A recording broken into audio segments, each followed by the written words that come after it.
A student recently posted her Etsy listing in my student-only community asking for feedback. And when I pulled it up, I had a list of things for her to fix before I even finished scrolling. Her listing had been up for a month and it had 2 views, 0 sales, and a 0% conversion rate. And the product is really good. It's actually one of the templates I give my students inside of the sales sprint. So the product isn't the problem. It's how she's presenting the product that's the problem. And every single thing I'm about to show you is what happens when people rush through the sales sprint. They're so eager to make a sale that they skip through all of the important steps that will help them make a sale quickly. So basically, in their rush to make money, they actually make it take longer for them to make money. So I'm gonna walk you through all 6 mistakes she made. And if you're setting up your listing right now, you can get this right the first time. These are the same strategies I've shared with over 2,100 people inside the sales sprint. And I'm telling you,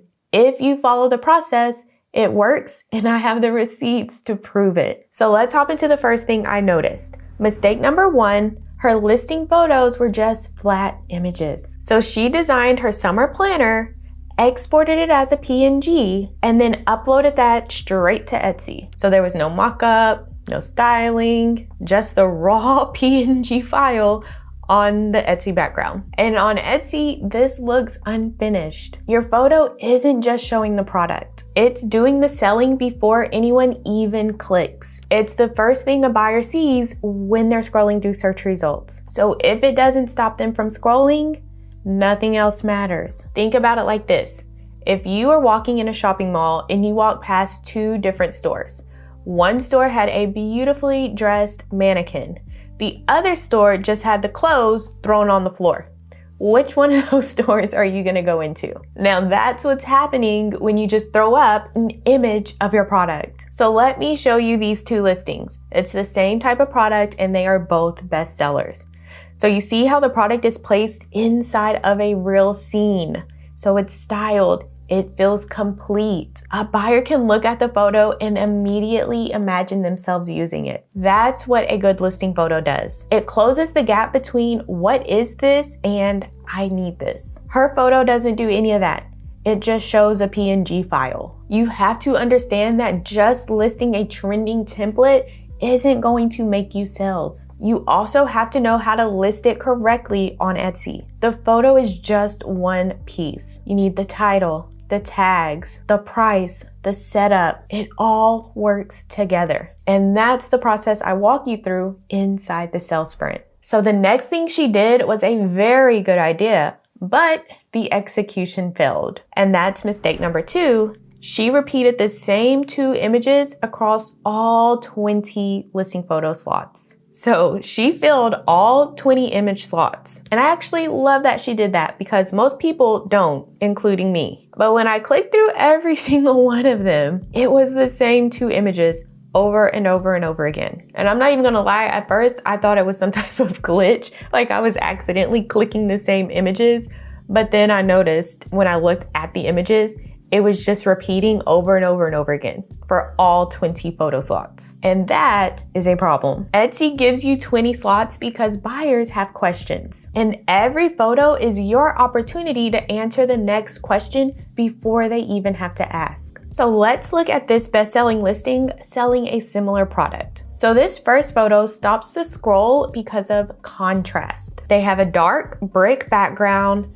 They have a bright white page and colorful text. Your eye goes straight to the product because nothing else is competing with it. And that's the goal of your first photo. The product should be front and center. The background is there just to make the product pop. If your background is busy because there's too much going on behind your product, it is pulling attention away from what you're actually selling. Swap the background out for a solid dark color or texture, or you can use a clean white marble background. Let the product be the focal point. And instead of repeating the same images over and over again, let me give you some ideas of images she could have used that would actually help her make sales. So this listing photo right here is answering the question, How does this work? First, it's calling out that this is a digital product. So the customer knows right away that nothing is getting shipped to them. And that is super important when you're selling digital products. Your mock-ups can look so good that people think that they are getting something physical. This photo makes sure there's no confusion. Then you've got arrows pointing to different parts of the product.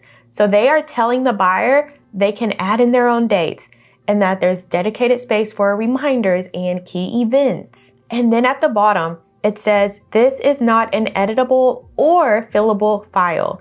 This is huge because if someone downloads this expecting to edit it or be able to type on it, they are going to leave a bad review.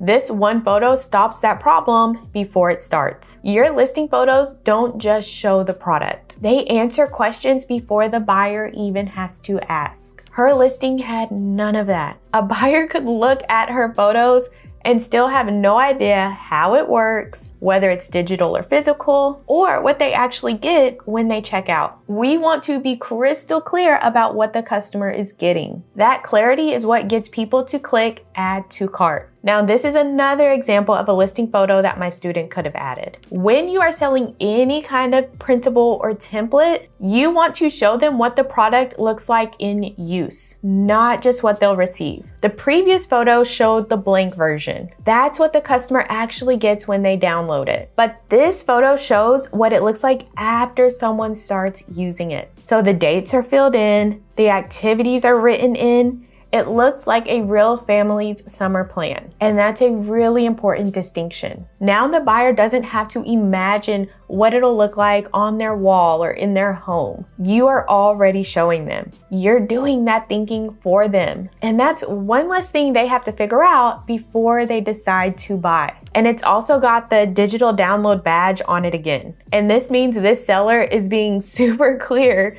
that this is a digital product, so no one buys expecting to get something shipped to them. So every photo is pulling its weight, and that's what 20 photo slots are for. Now here's another one she could have added, and this one is simple but very effective. It lists out all the sizes the product comes in. And that matters because when a buyer sees multiple size options, the question in their head shifts. It's no longer, do I need this? It becomes, what size would I use? That is a completely different mindset. And that's the mindset that leads to a sale. Her listing doesn't have anything like this. A buyer has no idea what size they're getting. And when people don't know, they don't buy. So every single photo needs to answer a different question. What does it look like? How do I use it? What size is it? What do I actually get when I buy it? That's what the photos are for. They are not just decoration. They are your sales team. Her 2 photos show the product, and that's it. You have to do the thinking for your buyer. If they have to wonder about something, you've already lost the sale. And speaking of working too hard, let's talk about mistake number 3. Her title was only 3 words. It's Printable Summer Planner.